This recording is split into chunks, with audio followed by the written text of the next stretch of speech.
So we will also get it posted to either Marnie or Justin's YouTube channel so that you guys have it.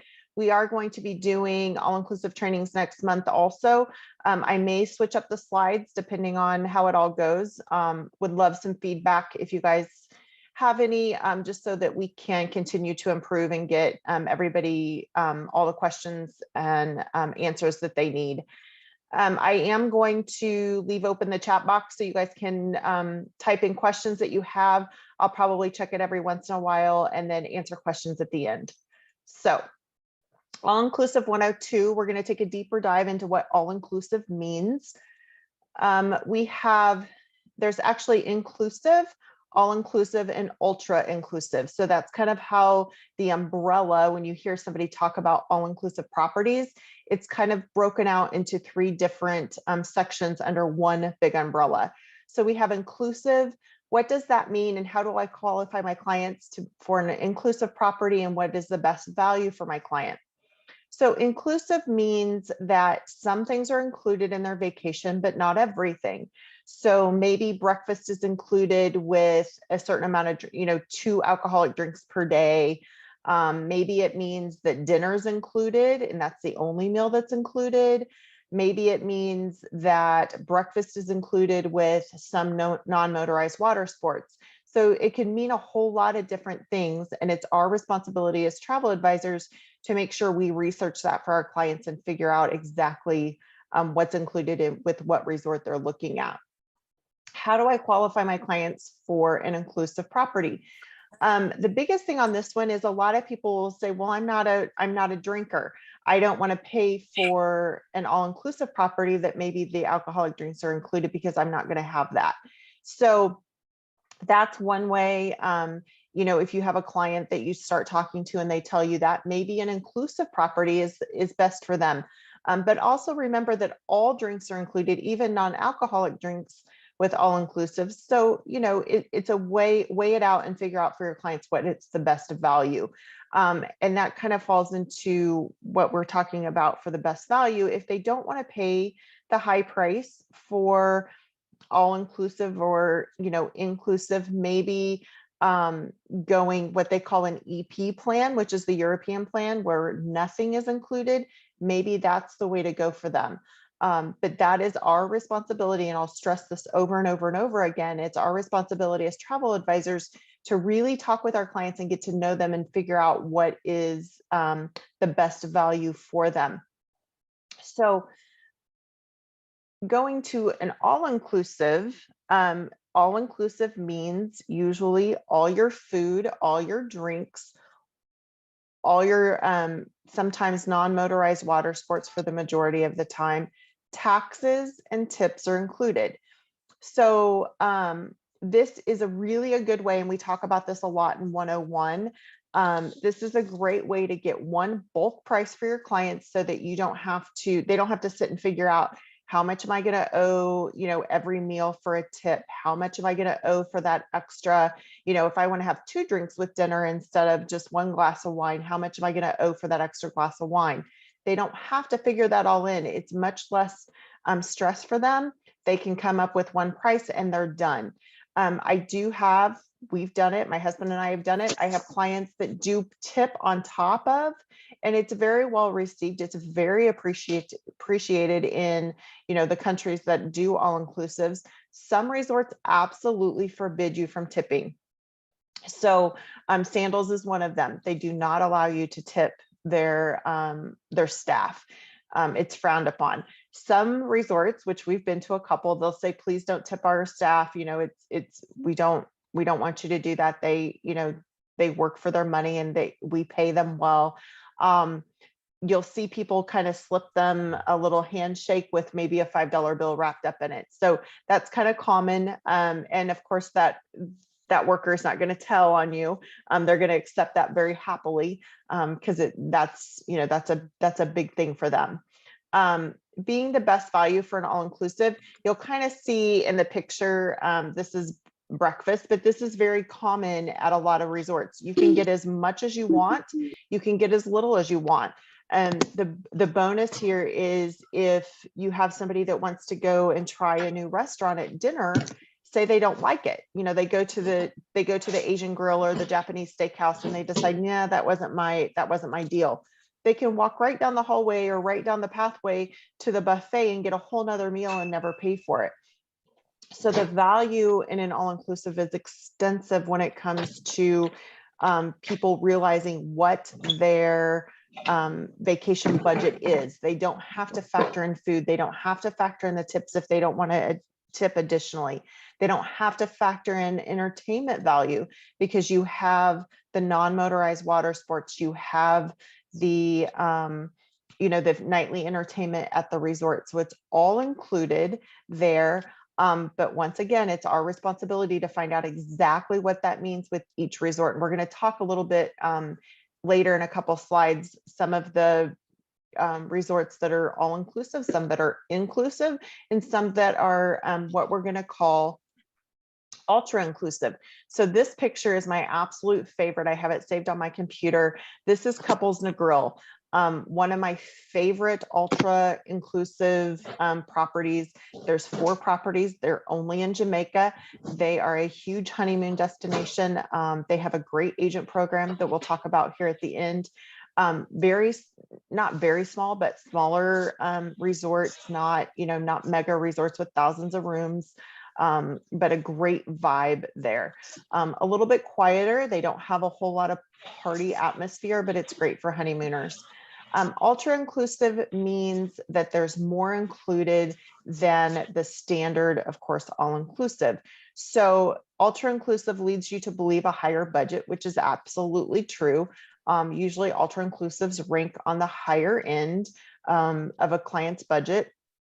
It does mean usually that the food, number one, is better, and that they're going to get more bang for their buck. So they may have a excursion that is included with their tour. Like at Couples, they have glass bottom boat rides that are included in the stay. They have a sunset catamaran sailing that's included in their stay. So that's going to be your ultra inclusive model. How do you qualify your clients for an ultra all-inclusive? Big foodies. A lot of foodies go towards the ultra all-inclusives because the food is better. Clients that have the extra dollars to spend, the extra money, maybe it's an anniversary, maybe it's a honeymoon like we talked about, maybe it's a wedding destination. You're booking, several, the wedding couple and 10 other couples to go for the wedding.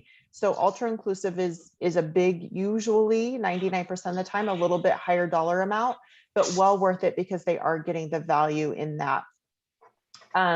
Best value for ultra all inclusive is to look to see what excursions they have that are included in that. Like we talked about the glass bottom boat ride, the sunset catamaran sailing.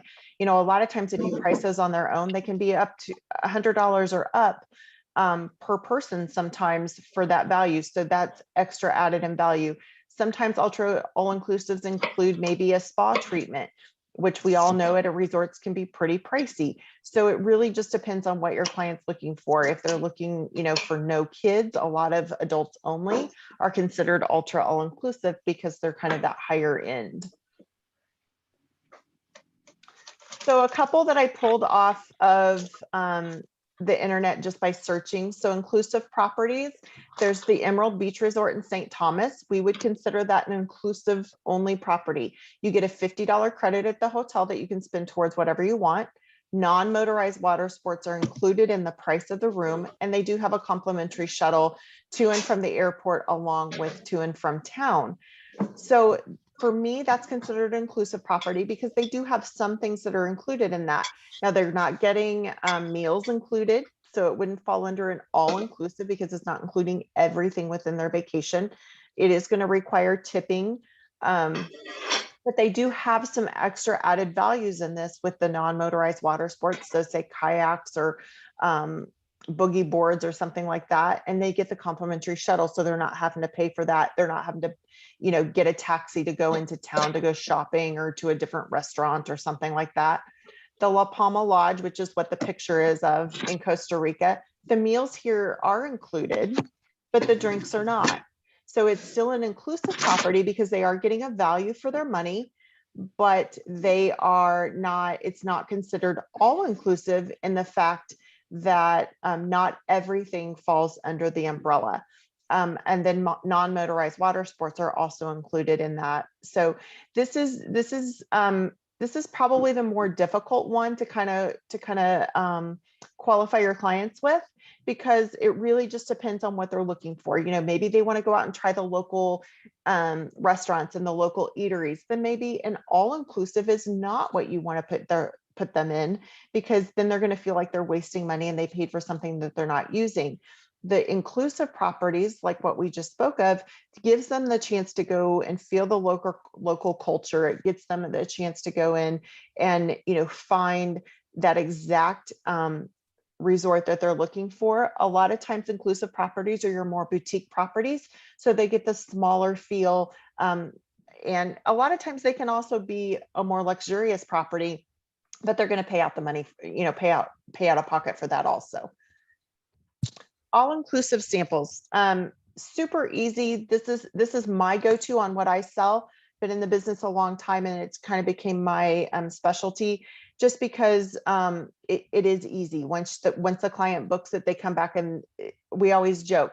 I always tell my clients when they get back from an all-inclusive, make sure you pay for your dinner when you go out, when you get back from vacation, that you don't just get up and walk away from your table because that's what you've been doing for a week because it was already paid for. My husband and I have caught ourselves a couple different times doing the same thing. We'll start walking out and we're like, oh crap, we're not on vacation anymore. We need to pay for our meal. So some of the all-inclusive samples that are kind of the more popular are AM Resorts, which is an umbrella of Dreams, Secrets, and the Now properties, which now is kind of, a lot of the Now properties are switching over to Dreams properties. But this is huge, great family of resorts there. The REU properties, we'll talk about them also in agent perks and bonuses, but they are a great family. They're based out of Europe, actually in Spain. So there are some properties in Spain, but they're all over the Caribbean and Mexico. They are my go-to personally when I'm booking families that have a moderate budget, sometimes even a strict budget. They have started opening some adults only properties, which are the higher end. So if you have a little bit more money to play with, you can look at some of those, but they're all over. Sandos properties is a great budget conscious property for all inclusives. They're not super huge, but they get good reviews for people that are, you know, on a pretty strict budget. Margaritaville is one of the new ones that opened, Mexico and the Caribbean. They are under the Charisma family, which is also another great one for agent benefits and perks. Margaritaville, some of their other properties in the Charisma family is going to be in the ultra all-inclusive category, which we'll talk about here in just a little bit. Iberostar, Barcelo, and Hard Rock Hotels. Barcelo has tons of resorts, so does Iberostar. Qualify your client pretty well on what what they're looking for. Both the REU, Iberostar, and Barcelo all have properties that fall within great budget conscious clients, but some of them are not on the beach. So make sure that you're, well aware of that, and that you understand what clients are beachfront and which which properties are off the beach just a little bit. Doesn't mean that, most of them have a shuttle every 15 minutes to and from the beach, and it's maybe a 3 or 4 minute ride, but it does make a huge difference in the price when you're pricing it out for your clients. And it'll make a huge difference when you're qualifying your clients on if that's important to them.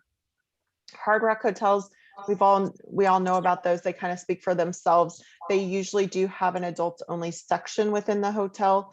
So if you can get both of those, if you have families that are wanting to travel or just adults only, you can get them in both sectors there. They can sometimes be a little pricey, but a lot of people love them. They give more off of the party vibe. So if you have clients that you're qualifying for certain things, Hard Rock's a great way to look at it that way. Ultra all-inclusive, we talked a little bit about the couples resorts in Jamaica, 4 resorts throughout Jamaica. One of the resorts, and I can't remember, I think it's the San Sushi one that's in Negril, actually doesn't even have TVs in their rooms. So that's something to keep in mind when you're qualifying a client. They're all about health and wellness and kind of the sports vibe resort. Then Sandals Resorts, which we all know about. great honeymoon properties, lots of room categories to choose from. I find them a little bit confusing to book myself, but tons of people book them. I've booked them, have always had great results with them. I do know that some of their properties went through some renovation recently, so that'll be a bonus. If you have somebody looking at a sandals resort, find out for sure if it just went through a renovation or not.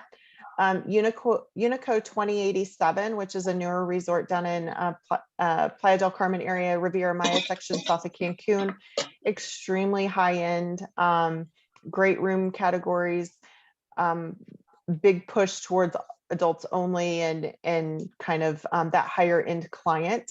Calabash Cove in St. Lucia, big honeymoon property for somebody that wants something a little different. It is a smaller property. There's not a lot of mega properties on St. Lucia. There's a couple sandals,